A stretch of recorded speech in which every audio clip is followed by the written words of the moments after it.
Hello, everyone, and welcome to our Ask Me Anything session this week. This week, we are talking about everything reporting. So that's one of the great things with PSA is you can get reports on anything. First, I'll introduce myself. My name is Lynette Polson. I am a software training consultant here at Education on ConnectWise, and I am based out of Wisconsin, so a little cooler than some of my coworkers. But I am a SME on the business management side, meaning I know all about PSA, CPQ, Bright Gauge, all of those fun things that we all know. I've been at ConnectWise about 2 years on the education team. Prior to that, I was at a couple different MSPs where I was the ConnectWise administrator.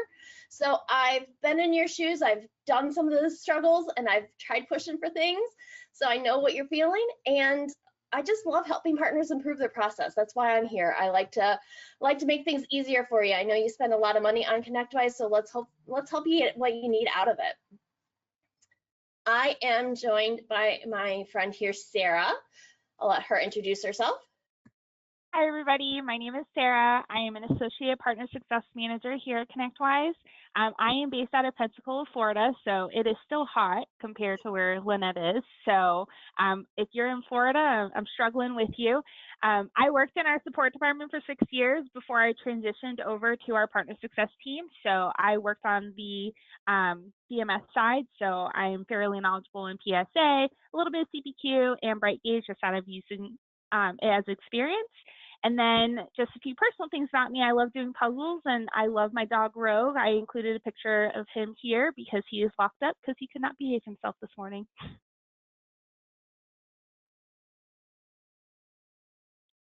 And then we are also joined by Janine.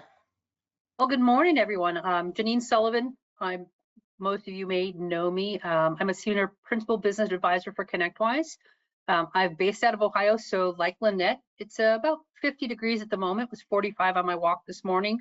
I've been a ConnectWise colleague for 17 years, 6 months. I am a former partner, CFO, and auditor. I ran a Miami-based IT company. I was ConnectWise's 6th install. So I came on to ConnectWise in 2007 as a consultant, going and doing implementations all across the world. And love what I'm doing. I'm now based on the development side, helping dev move product forward, and also with partner success and consulting and help bring the colleagues and the partners forward. I'm also the facilitator for the Evolve CFO peer group. So if any of you are interested in getting onto the peer group, send me an email. Everybody calls me J9. My email is very easy, J9, the number 9 at connectwise.com. I'm happy to be here and can help you any way I can. Thank you for that, ladies.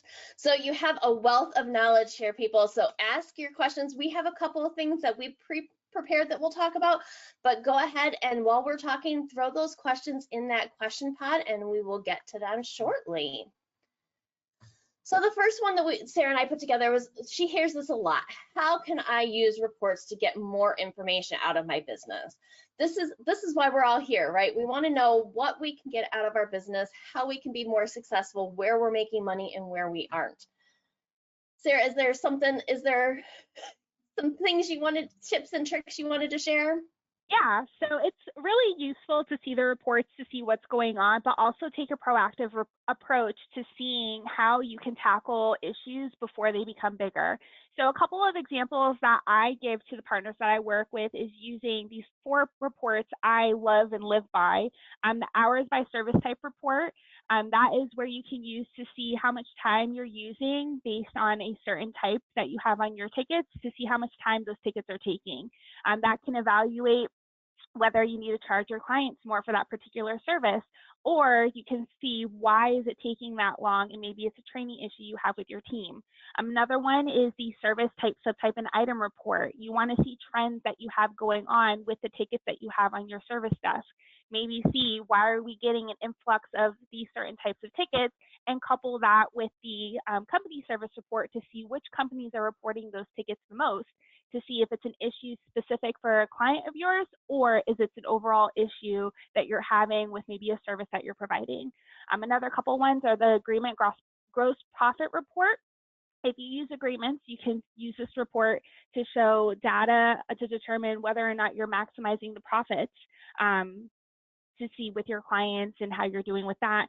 And then lastly, one of my favorites is the employee utilization report. You want to see where your team's time is going, to see if maybe you need to give them more work, maybe you need to take away work and spread the wealth amongst your team. That way you're not overworking your team, or maybe you're underutilizing them, and we need to see where we can distribute that workload to make sure everyone is working and being profitable. Thank you for that, Sarah. And I did drop all of those reports that Sarah mentioned into the chat. So if you have questions about any of those, feel free to reference that. Janine, is there anything that any reports that you love that Sarah didn't mention, or anything you'd like to share? Yes, please. So there's a couple of reports that I work with my partners on. So the company profitability trending report, right? So that gives you by month, by customer, the ability to look at the profitability for service, project, agreement, expenses, and products all separately. You can run it by one customer, you can run it by all customers, and you can run it by a date range. So if you want to see a trend for a specific customer over the course of, let's say, last year or last quarter, this will give you that breakdown. The other one that is highly revered for customers is the custom billing rate report. I can't tell you how many partners will put custom billing rates either at an agreement or at a customer level and then realize the billing's wrong and not know where to find how to fix that. That's called the custom billing rates report. So you can run that again by overall, by a date period, by a customer. And then of course, there's a financial overview by company. You can look at that and just look at the overview. And again, my expertise, while I know all of the products, I like focusing in on finance, and then of course inventory and agreements, right? Because I got to be one of the few people that absolutely love inventory reports and inventory as a whole. So the next thing is, yeah, to look at your inventory. So we want to take a look at your valuations by your detail, and then look at it. And as you're doing your stock counts, whether you're doing them monthly, quarterly, annually, we true them up, and we can then go into our accounting package and make sure our accounting package is correct. So the final one I'll mention is a shipped not billed report, and there's a standard report in the report, but there's also a custom report writer report, and that really says when I'm looking at my overall products, what's been shipped and picked, because that takes it out of inventory of ConnectWise, but it has not been invoiced.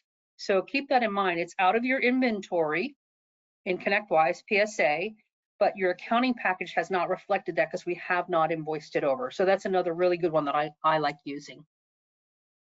Ooh, while we're talking about those reports, we have a great question here. Is there a report that shows where inventory items went, such as to which company? So there is a report that shows products sold. Let me pull it up here. Products sold by date range. So you can see where the valuation is there. But I would highly recommend using the report writer, because there's a lot of reports in the report writer that'll say, here's the picked and shipped, what company is it associated with, and what date. We have a lot of reports in the report writer that will give you that ability to just add on a field. Let's take it a step forward, because I'm working with the BrightGauge team to expand all of these reports, and that is one that's actually being built in the BrightGauge reports, so that we'll be able to manipulate that data and give it to you. But if that person that asked that question needs some help, just email me. I'm happy to do a quick session with you and show you where it is. Excellent. So then the next prepared question we have is, what reports should I check regularly? And this is something that I don't think a lot of people know is out there, but out in the university, and let me see if I can pull it up quick while I talk, there is a reporting matrix. This is great because it tells you by role how often you should be running what reports, and I absolutely love this, and I think it is underutilized. While I am pulling that up, is there anything, Janine and Sarah, you would like to share? Sarah, do you want to go first? You can go first on this one. Oh, no problem. So what I typically do with my partners is I have a project, and my project every month, whether it's your financial close or your reports that you're running. I have a whole project for that, and it'll list every single module and what report you should be checking and how often. So that way, not only are you running them, you're putting your time in to analyze them, and you can attach that report if you like. Again, for security purposes, make sure if you don't want everyone in the company to see those, we do lock down that project. Excellent. And I did just throw the reporting matrix over on the screen share here. So you can see that we can sort this by the different company roles. Ooh, that is not the one that I wanted. That was apparently the wrong one. I apologize, friends. This is what happens when you're trying to multitask. And then also, yeah, right. hopefully you know on the ConnectWise side on the reports, whether it's, let's talk canned reports. You can also put those canned reports on your home page. So any report that you have, you can make that your particular report. So when you log into PSA on the front page, all of those reports are listed, right? You can also do that with the report writer reports where we can schedule them out and say, the first of every month, I want this report. Or every Monday, I want to look at a time detail report and see who's behind on time. There's a various number of ways that you can do that. So here you go, here's the university. So you can see we have our CFO. I'm sure this is the one that Janine looks at often. So we have what we should be looking at daily, quarterly, weekly, monthly, all of those things. And it will take you directly to the information on those reports. So this is the great thing about the university. It gives you all of the information out here. So you can see what the report criteria is and even get a view of what that's going to look like once you run that. Yeah, and also if you're on a report in PSA and you're not sure what it contains, just click on the little question mark. The question mark will take you right to the university for that particular report, and you'll be able to take a look at it. That is one of my coworkers' favorite things. Woo. Apparently I was not logged in here this morning. Trying to get logged into our instance so I can show you guys some of these things and show where we can get that report to add it to our homepage.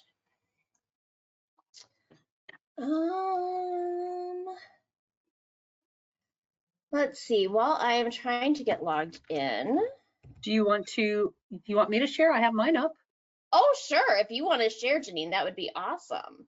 Happy to do so. You should have permission to share. So change presenter to me. All right, I'm going to pull it up, show my screen. All right, so can you see my screen? Yeah, we can. So in your reports, once you've picked a specific report, like this is the cost cell, just add it to my reports, give it a name, something that's user-friendly to you, and you can display it on your ConnectWise PSA Today screen. You can schedule it for future use, and then you can select your date ranges. We can do this, like I said, with any of the standard, we call them canned reports, but you can also do that in the report writer. So just depending on what your security level is and what you want to see, when you log into PSA, it would show that on your Today page. So I hope that helps. Thank and Lynette, you. I'll pass it back to you. Oh, no, you feel free to keep driving and you can drive. I'll ask the questions. How's that? That sounds like a plan. Love it. Because we do have a question here about project reporting. So somebody wanting to see what has been billed versus what is remaining on the project, or what products still exist, what products still need to be billed. So I'm a fan of the project report for the report writer, and that's just me, right? And I don't know if it's going to change because I'm on the webinar. There are project reports. So if I come in here and I go to my project reports, these are all the different items you can see, right? We do have a job costing, but the one that's on the report writer is much, much more detailed. And I'm hoping it will load while we're chatting. So there's a couple ways to look at product, right? Again, we looked at pick, ship, not invoiced. So that's going to be here under procurement. And I'm all for one least amount of clicks. I leave it empty and I'll come in here and do just product. And then I can see anything that's got PRO. And here's that one: product sold by date range, hours by product, product creation, product invoices. So that's really where we look at this. But again, I like the report writer for that particular report. And let's see if I can get it up or if it came up for me. There's also so much information that you can get even just from that main project screen that gives you a great overview of exactly what is going on, where they're at. And then for those of you who are using some of the new reimagination screens, seeing that in the, not the Gantt chart, but the Kanban board. Oh, the Kanban board, yeah. I'm like the Kanban board. I love the fact that you can now see that overall for all of your projects. So that's a great way to kind of just keep an eye on where things are visually. All right, can you still see my screen? Yep, yeah. We see that report writer is loading. Yeah, so the one you're going to want is project job costing report. And unfortunately, I can't bring up any real data because this is my live database, but I can at least show you what it's going to present to you once it loads. Again, sometimes on the webinar, trying to get these things to run might take a moment or two, but it'll show you what we budgeted for, hours, dollar amount, what's been loaded into the system, what's been billed, if there's a down payment, and if there's a variance.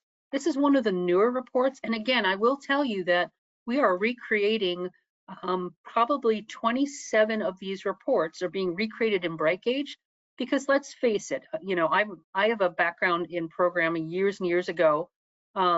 If you're not comfortable working in SQL or working in joins and understanding tables and all the different things, the report writer is fine if someone else creates it for you, but it's not something you can just jump into and say, I'm going to create this report and it's going to be correct. So, and again, it might take a moment to load. I apologize for that. That is report writer by nature. There's so much that it's loading on the back end there for you. Yeah, so understand these are all the tables that are being touched. That's why this takes a little long. And then we filter out, and you can filter out and say, all right, so the date that it started parameter, the end date, do we want just a specific person? I typically leave that empty. I'll do a date range. And what I typically do is I'll put a customer's name in or the project name in, and it will return all of this for me. And again, I'd love to show it to you in its entirety, but what I could probably do, Lynette, is come off the screen, run it, wipe out some of the customer partner names, and then put it in the chat if that's amenable to everyone. Even better if you want to do that maybe offline, and then we can throw that when we do our follow-up post in the virtual community. We can absolutely share that out there for anybody who wants to see that. Happy to do so. But again, like I said, that'll give us a little time to kind of clean up the data so we're not working without a net here. Yeah, no worries, no worries. And like I said, the report writer is very powerful. It touches every table in the database. But again, unless you're comfortable with doing all these joins and understanding where things are, leave that to someone, who has a little bit more knowledge on it. Whereas the canned reports, right, when I start going back into the regular reports, has a lot of the same detail, but there's only certain things you can manipulate, like hours by project, right? I can manipulate the project name, the start date. Do I want to look at just a specific department, work role?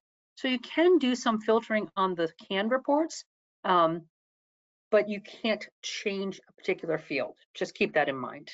Okay. Janine, is that report that you were just talking about, is that just kind of built into report writer, or is that something that they have to special request? Nope, that's a standard report in the report writer that was added about a year ago. We had a question asking about that. Okay. We also have somebody asking, as an operations manager, what type of reports should they be looking at? So operations manager definitely touches a lot of things, and I think it depends across TSP what that exactly means. So Michelle, if you want to give us a little more information, exactly what you're kind of maybe looking for there, because I know I was kind of the operations manager as the ConnectWise administrator, and so just touched a lot of things and had a lot of different hats I wore. And then I have somebody asking about if there are plans to put some better opportunity reporting into BrightGauge. So Janine, you were talking that you're working with the BrightGauge team. Do you know if they have some plans on the opportunity side? We do. So today, this last 6 months, we focused on some of the top reports that were already in Report Writer to move them over. And those are being vetted out now. We should have some of them by, I want to say October, November. Then we're moving into finance and opportunities, the sales cycle, and then we'll add in inventory evaluations and things like that. Our goal is to take as many reports that are here on the canned report and in the report writer and move it over to BrightGauge. Why? The functionality is there. It's easier to use. It's easier to manipulate, and we love the layout. I mean, the look and feel is so much different than what you see here today on the canned reports. Oh, absolutely. I love the visual representation that you can get from BrightGauge, and then the fact that you can just put all of that on a report that you can send over to your client as well is wonderful. Well, and I like having the dashboards, right? So as the person that asked about the operation, in BrightGauge, I want to be able to see at any given moment, all right, so where am I in my cycle for opportunities to say, this is where we are for quota, against quota, for finance, where am I at for my aging, where am I at for tickets that are ready to exceed or meet or not meet SLA. We can do invoice trending. I can have a number for our outstanding AR. I can have that all in one dashboard as an ops person and click into it and say, okay, well, why I have $500,000 in my 61 days. Click on it and see all of the companies and the invoices on it. Or same thing with tickets from an ops status, right? How many tickets, how long they've been outstanding. You can manipulate that and say, I want to see any ticket that's been on these service boards that are more than 10 days old. Now, obviously that wouldn't apply for some internal or for project boards, but if I've got a help desk or I've got a VIP board or I have a training board, I want to slice and dice that data down. And if I have it in a big dashboard, that anytime I open up BrightGauge and it's right there, it makes my life so much easier. Somebody asking if all non-custom fields in PSA will be available at some point in BrightGauge. It's that whole, they're working to bring all of those data points in, and I think as we're doing this migration to ASIO, hopefully that stuff will become a little more native in there because they're not going to be pulling from so many different products. It's all going to be one database, ideally. That is correct. I did get a follow-up from Michelle, and definitely something I want to talk about here because she's talking about wanting to run utilization reports, but concerned because her team isn't not all the work is billable. So she's unsure about creating a report for that. And I just want to talk about the fact that any work I think that they're doing for a client should always be marked as billable. I mean, even if they're not billing the client for that, that should definitely be billing to the agreement. So yeah, so the misunderstanding is a lot of techs and even ops people, they're saying, oh, you can't bill the customer that because we're billing them on the agreement. Well, that's not the premise for that. The premise for that is, here's the agreement. It allows for time, especially if it's managed services unlimited. Anybody that touches that should be billable, and the agreement absorbs it. They're not going to get an invoice for this, right? They're not getting an invoice for something that's covered by the agreement. You should have it in your billing setup table that any time that it's associated with the agreement does not flow to the invoice wizard, except for if it's a block of dollars or a block of time, because obviously we need to make those journal entries on the back end.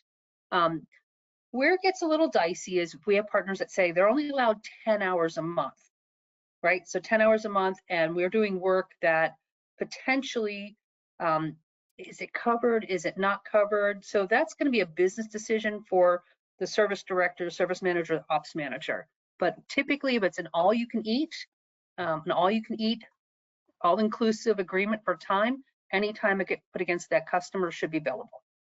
Well, and that's why too, it's a great thing with the agreements that you can put those covered work roles and there's cover work types. So if there are things that you don't want to be included in that all you can eat, if there are things that you want to be above and beyond, you have the opportunity to set that.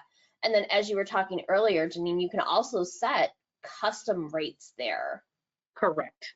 Correct. So yeah, we can certainly look in here and say, all right, if we're doing, managed IT, and we can come in and say what's covered, what's not covered. We're looking at work roles, work types, covered, not type. Is it unlimited? And then we can override the rate and say, hey, on this particular work role, I'm overriding the rate, but we're limiting it to, say, 5 hours. And after those 5 hours, it's going to go to a different rate. We can certainly do that right here on the list, that foundational record for the agreement type. And talking about that, one of the great things about you want to build everything to the agreement, because then you're going to get that when you do those agreement reports that Sarah was telling us about earlier, you're going to see how you're lining up, how that cost, if hopefully you have cost entered in for your employees in their member role, you're going to see how that cost of how much time they're spending is really equating to what you're billing for this. And so you can see if you are under billing or maybe you're doing okay. I would never say that we're over billing, because ideally we want to get to a point where, we're doing so much automation that there's so much helping on the back end that they should be paying us for our time setting up this automation. But we definitely want to make sure that we're looking that we're not putting in more hours than we expected. So that's why we want to make sure everything is billable to that agreement. Sarah, is there anything that you wanted to add there?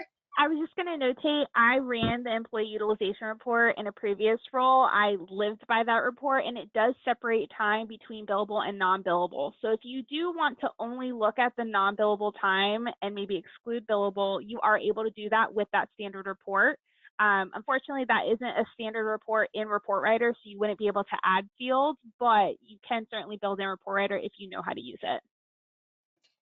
And of course, that report is based on setting up those fields as being utilized or not utilized in your system setup tables. So when you're going to those work roles and work types, it's the work types that you want to set as utilized or not utilized. So you want to just make sure that you have whatever you want to consider utilization covered in there. If you consider training and admin work still utilization, go ahead and mark those. And that's the great thing about PSA, is you have the flexibility to create those on your own, do what works for your business and your company.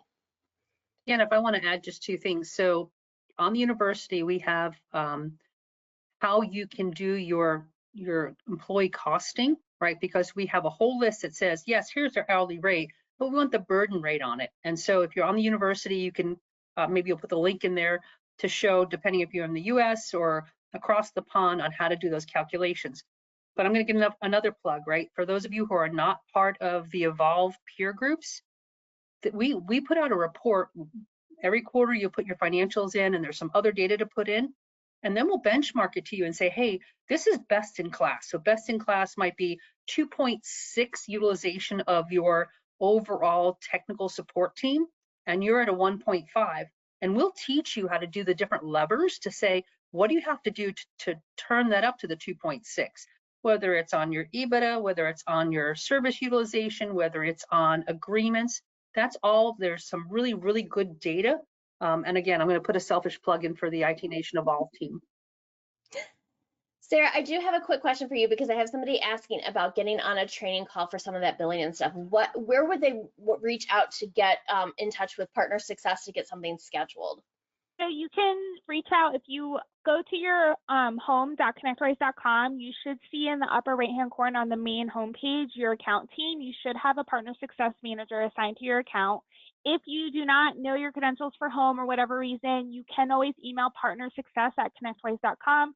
It will submit a case for our team, and your respective Partner Success Manager will be assigned. You can set up a meeting. If you know who your account manager is, they can also coordinate with the Partner Success Manager on your team to schedule a call for that. So you have 3 different options, all of which are very easy to do, to get you in touch with someone from our team to help you walk through those steps in those trainings. Thank you for that, Sarah. I am going to take back over control from Janine, because we are here at our end. Time goes so fast when we only have half an hour here. So back to this. I just want to put in a plug for the rest of our series. So we have now gone through all of the topics for the Ask Me Anything series. So next week we will start again with service. You get to see me again back here next week for service. So bring your service questions, and there are definitely some questions here in the chat that we did not get to. So once the recording is live on the university, I will post that out in the virtual community with a link, as well as I will work with Sarah and Janine to get some answers to these questions that we just didn't get to today. I appreciate everybody for attending, and thank you so much, Janine and Sarah, for your help. Have a wonderful rest of your day, everyone. Have a great day, everybody. Bye now. Bye.